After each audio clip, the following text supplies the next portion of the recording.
Responda uma coisa: quando o assunto é espiritual, você se acha uma pessoa sã ou você se acha uma pessoa doente? Bom dia! Louvado seja Deus por mais esse dia de vida e muito obrigado pela sua preciosa companhia.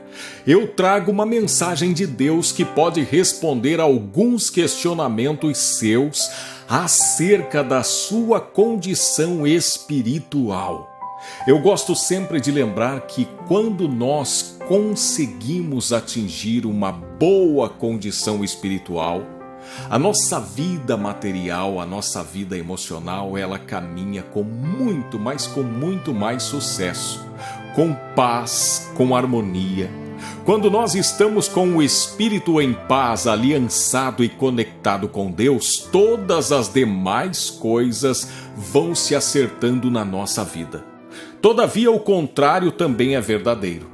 Quando você está mal na sua vida espiritual, quando você está enfraquecido, ao ponto de você não conseguir orar, não conseguir ler a palavra, não conseguir se conectar com Deus, nada, absolutamente nada, poderá preencher o vazio que se instala em você.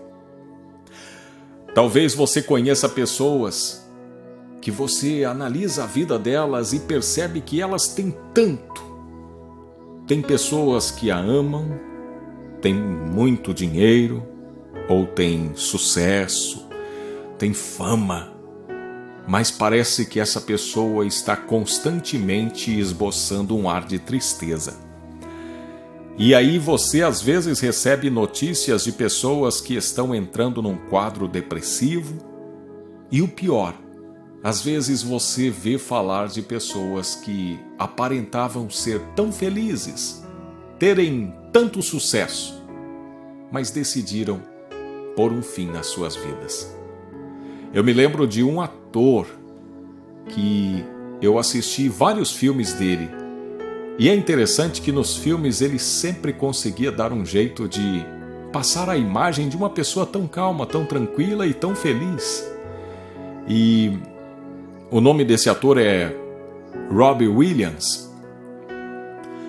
E eu recebi com certa surpresa a notícia de que esse ator tirado a própria vida, colocado um fim na sua vida. É interessante que situações como essa vão se repetindo, parece que com mais frequência ao longo dos anos.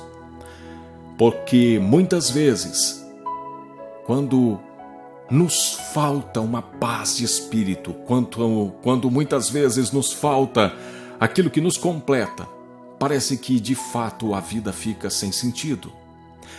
E hoje eu trago uma palavra para trazer alento ao coração de toda e qualquer pessoa que busca aceitação, que busca realização e às vezes tem dificuldade em se aproximar de Deus para então ter a vida que gostariam de ter. Mas antes de entregar essa palavra, tradicionalmente nós temos o hábito de fazer uma oração.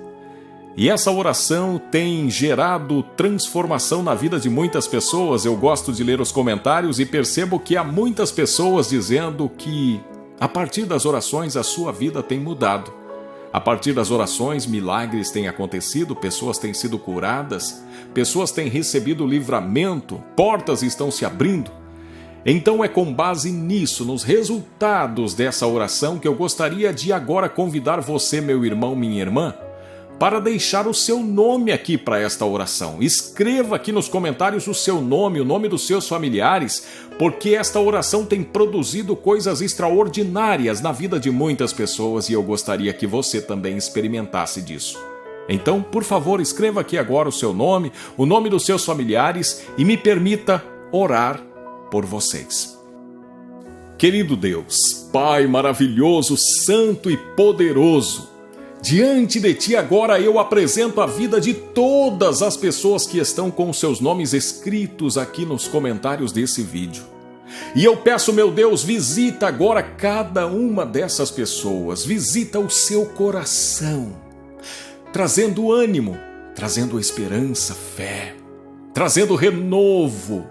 Meu Deus, em nome de Jesus, que a tua presença possa trazer alento, amparo, sustentação para essas pessoas que estão tão debilitadas espiritualmente, emocionalmente.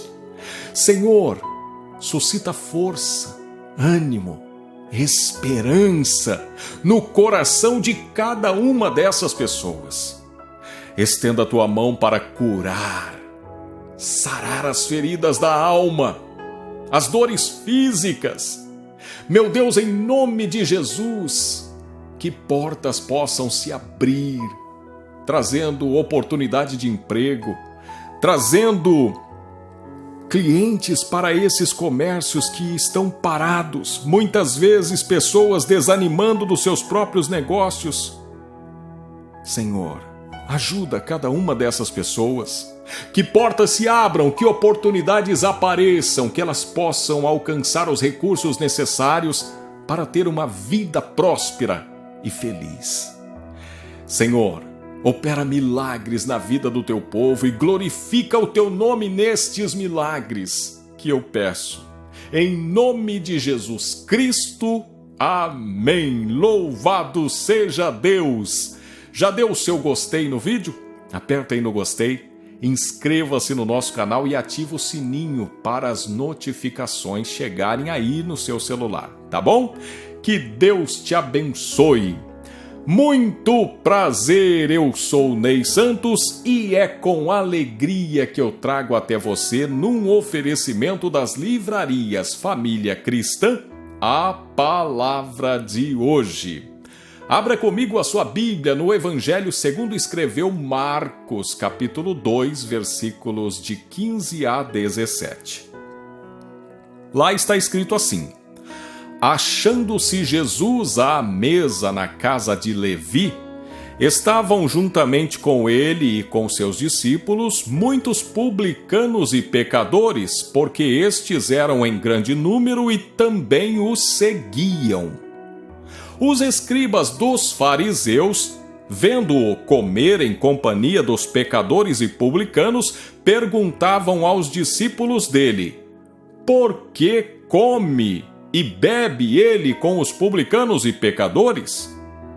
Tendo Jesus ouvido isto, respondeu-lhes: Os sãos não precisam de médico, e sim os doentes.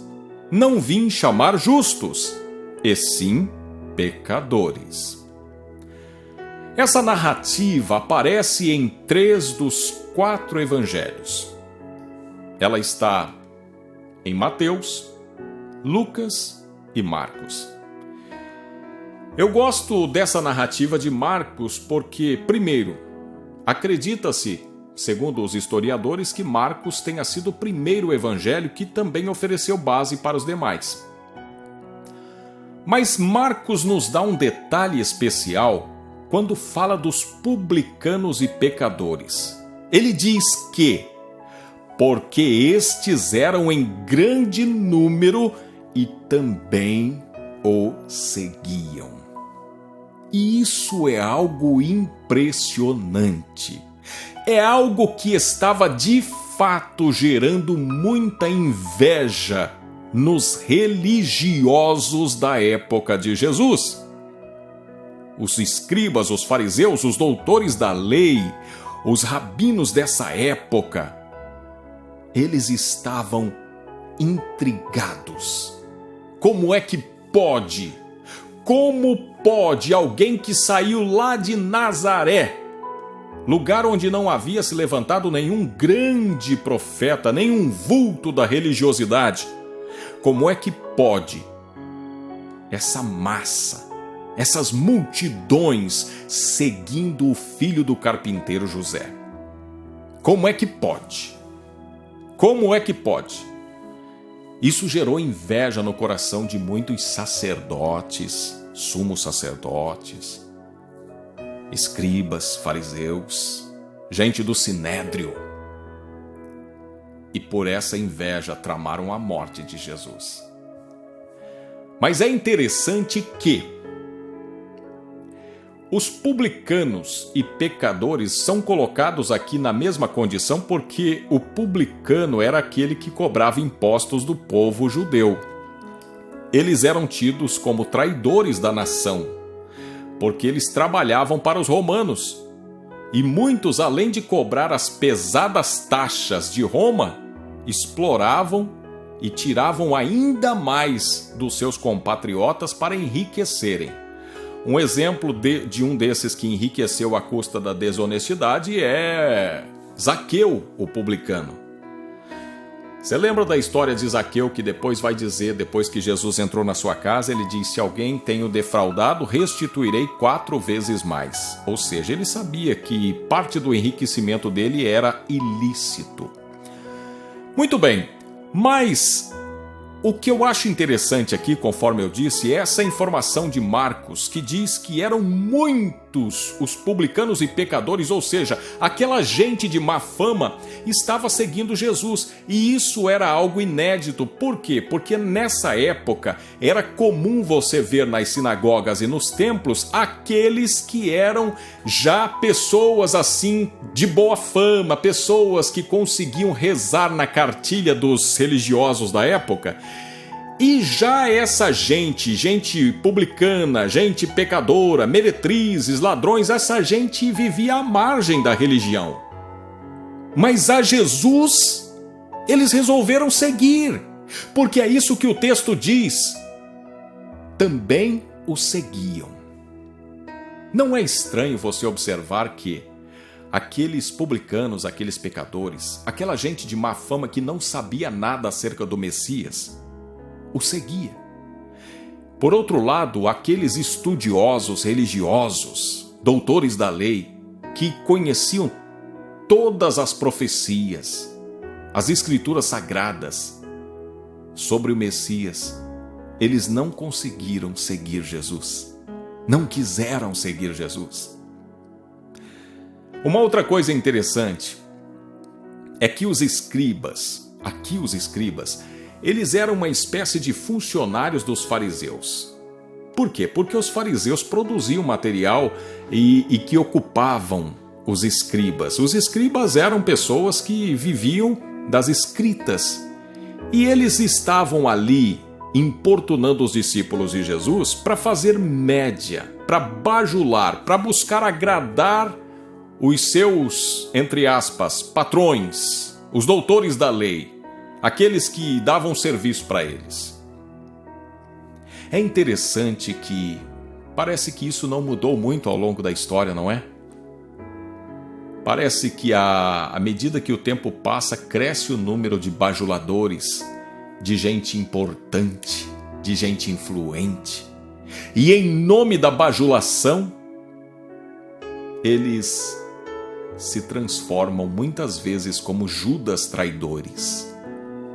Eles oprimem e afligem os humildes para fazer média com aqueles que são endinheirados, importantes. E eu não estou falando do mundo, não, estou falando da igreja mesmo. Estou falando de gente dentro da igreja que bajula os poderosos e desfaz dos humildes, dos, entre aspas, pecadores. Eu não sei se a tua realidade é igual à minha região, mas eu já vi muita gente chegando em mim dizendo assim: você viu, Ney? O doutor fulano de tal, o médico fulano de tal está vindo na igreja agora e vai até fazer o encontro com Deus. Por outro lado, nunca ninguém chegou em mim dizendo assim: você viu, Ney? Aquele boia fria está frequentando a igreja e vai fazer o encontro com Deus. Ou aquele servente de pedreiro, ou aquela empregada doméstica. Mas quando tem alguém com uma profissão de destaque, onde se ganha muito dinheiro, eles fazem questão de ficar comentando, não é? Não é muito diferente do que fizeram os escribas e os fariseus da época de Jesus. Mas eu gostaria de finalizar essa palavra falando de coisas importantes, interessantes e positivas nesse texto. Algumas coisas interessantes eu observo aqui. Que Jesus estivesse confortável em meio aos pecadores, isso já era esperado, não era surpresa, porque ele mesmo sempre deixava claro que viera para salvar e não para condenar.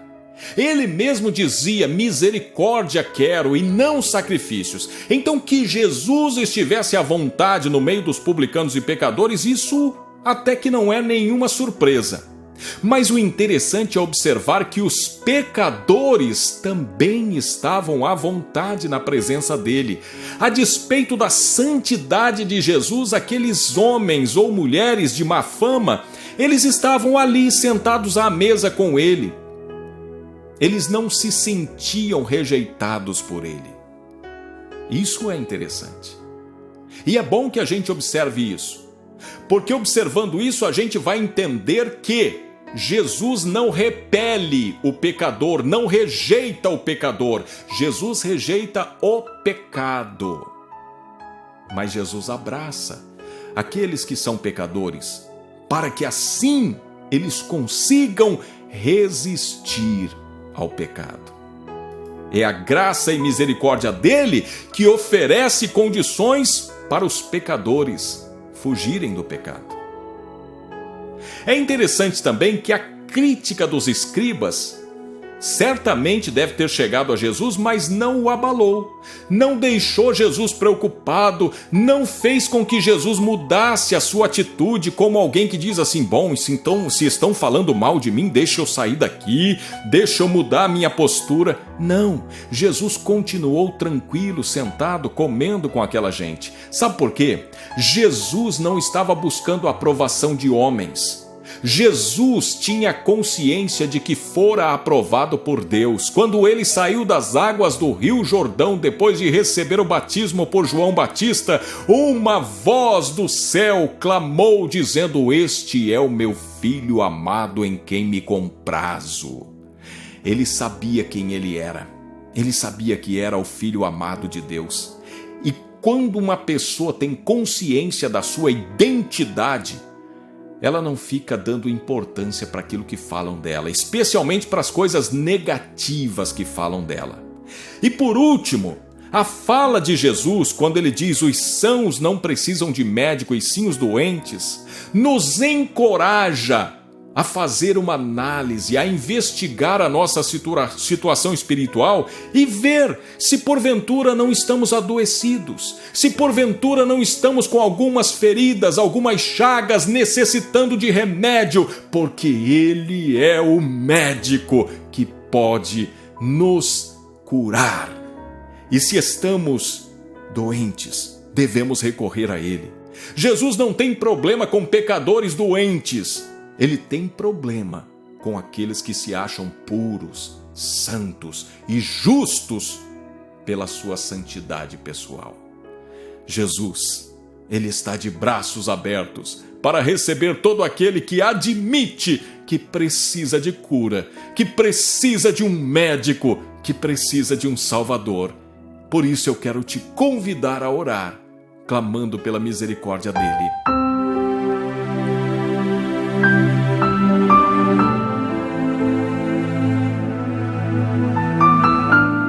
Querido Deus, Pai maravilhoso de graça, bondade e misericórdia, diante de Ti agora eu apresento a minha vida e a vida de todos aqueles que me ouvem. E eu peço a Tua graça e misericórdia sobre nós, Senhor. Muitos de nós talvez estejamos doentes, adoecidos na nossa vida espiritual ou até mesmo pelo pecado que habita em nós. Por isso, nesse momento, eu clamo pelo médico dos médicos, Senhor dos senhores, o nosso Senhor Jesus Cristo de Nazaré, que venha nos sarar, nos purificar e nos receber na sua presença, nos conduzir a uma comunhão com Ele. Senhor, em nome de Jesus, olha para a nossa miséria humana e tem misericórdia de nós. Admitimos que precisamos de cura, precisamos do remédio que só Jesus tem para dar. Nesse dia, Senhor, eu me ofereço como um seguidor de Cristo, como alguém que admite que precisa de salvação. E eu clamo, Senhor, olha para os pedidos aqui nos comentários desse vídeo e atenda o clamor, os apelos do teu povo. Sara os doentes, abriga os necessitados, consola os que estão entristecidos, amargurados. Que nesse dia possa haver salvação em nossa casa. Senhor, nós precisamos de Jesus. Por isso clamamos, pedimos por Ele. Assim eu oro, em nome de Jesus. Amém! Louvado seja Deus! Lembre-se de deixar o seu gostei, de compartilhar a nossa mensagem com mais pessoas. E se você puder assistir esse vídeo que está aparecendo aqui, clica nesse vídeo para você assistir, ele vai ser bênção na sua vida também. Fique com Deus, estou indo com Ele também.